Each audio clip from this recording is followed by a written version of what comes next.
Khammam pastor Ajay బాబుని రాత్రి 8:30 గంటలకు సుప్రీంకోర్టు గైడ్ లైన్స్ ప్రకారం 41A నోటీసు ఇవ్వకుండా ఎత్తుకెళ్లారట.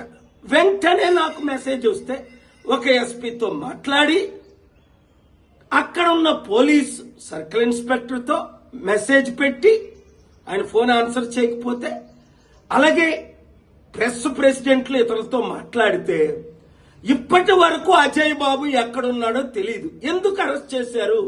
అరెస్ట్ చేశారంటున్నారు, చేయలేదంటున్నారు. ఎందుకు చేశారంటే ఆయన అనుచిత వాక్యాలు మాట్లాడారని. ఎవరైనా ఏ దేవతలైనా ఏ దేవుళ్ళైనా ఏ మందిరాలైనా దూషిస్తే నేను దాన్ని ఖండిస్తున్నాను. అయితే ప్రవీణ్ పగడాల గురించి ఆయన మాట్లాడిన విషయాలు చూశారు. ప్రశ్నిస్తున్నాడు, ఇది హత్య, ఇదిగో మా దగ్గర ఇలాంటి రుజువులు ఉన్నాయని. అంటే ప్రశ్నించలోని మీరు అరెస్ట్ చేస్తారా? పవన్ కళ్యాణ్ ఘోరమైన రెచ్చగొట్టే మాట్లాడితే రుజువులతో ఒక ప్రపంచ శాంతి దూతగా ఇదే తెలంగాణ పంజాగుట్ట పోలీస్ స్టేషన్ కి నేను వెళ్లి ఎస్ఐ ప్రదీప్ కి అక్టోబర్ 7ని కంప్లైంట్ ఇస్తే 6 నెలల తర్వాత కనీసం ఎఫ్ఐఆర్ కూడా అవ్వలేదు. అయితే ఉప్పల్లో కె రవీందర్ రెడ్డి అట, ఒక హిందూ సంఘానికి ప్రెసిడెంట్ అట. ఆయన ఏప్రిల్ 3 రాత్రి 9 గంటలకి కంప్లైంట్ ఇస్తే అజయ్ బాబు మీద నిమిషాల మీద ఎఫ్ఐఆర్, ఒక రోజులో ఎత్తుకెళ్ళిపోవడం. ఇది ఆర్టికల్ 14 వైలేషన్ కాదా? సమానత్వం ఉందా ఇక్కడ? అంటే రవీందర్ రెడ్డి కంప్లైంట్ ఇస్తే Revanth Reddy home minister CM arrest చేయిస్తారా? రేవంత్ రెడ్డికి తెలియకుండానే ఇది జరిగిందా?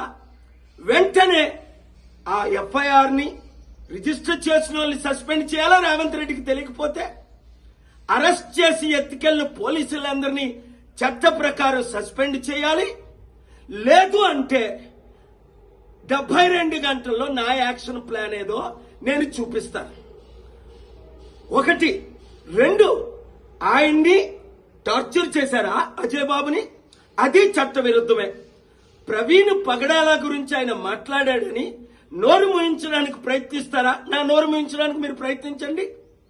4, అక్కడ రాజమండ్రి ఎస్పీ ఇన్వెస్టిగేషన్ అవుతుండగే చట్ట విరుద్ధంగా వీడియోలు ఎలా రిలీజ్ చేస్తాడు? ఇన్వెస్టిగేషన్ కంప్లీట్ అవ్వకుంటే, పోస్ట్ మార్టం రిపోర్ట్ చేయకుంటే, అక్కడ చంద్రబాబు నాయుడు A1 కదా, ఓటుకు నోటు కేసులో ఈయన A2 కదా, వీళ్ళు ప్లాన్ చేసుకుంటున్నారా? నేను కేసు పెట్టి వాళ్ళ బెయిల్ క్యాన్సిల్ చెయ్యాలా? 5, ఒకవేళ ఈ Praveen Pagadala dupe videos TV5 Naidu owner, TV5 Murthy అది రిలీజ్ చేస్తే వాళ్ళ మీద కేసు పెట్టారా? నోటీసులు ఇచ్చారా? అరెస్ట్ చేశారా? అంటే ఒకరికైతే ఒక చట్టం, పవన్ కళ్యాణ్కి అయితే మోదీతో ఉన్నాడు, టీడీపీతో ఉన్నాడు, ఉప ముఖ్యమంత్రి గనక ఈ రోజు వరకు ఎఫ్ఐఆర్ ఫైల్ చేయలేదు. నేను ప్రపంచ శాంతి దూతని, శాంతి కొరకు నేను కంప్లైంట్ పెట్టాను.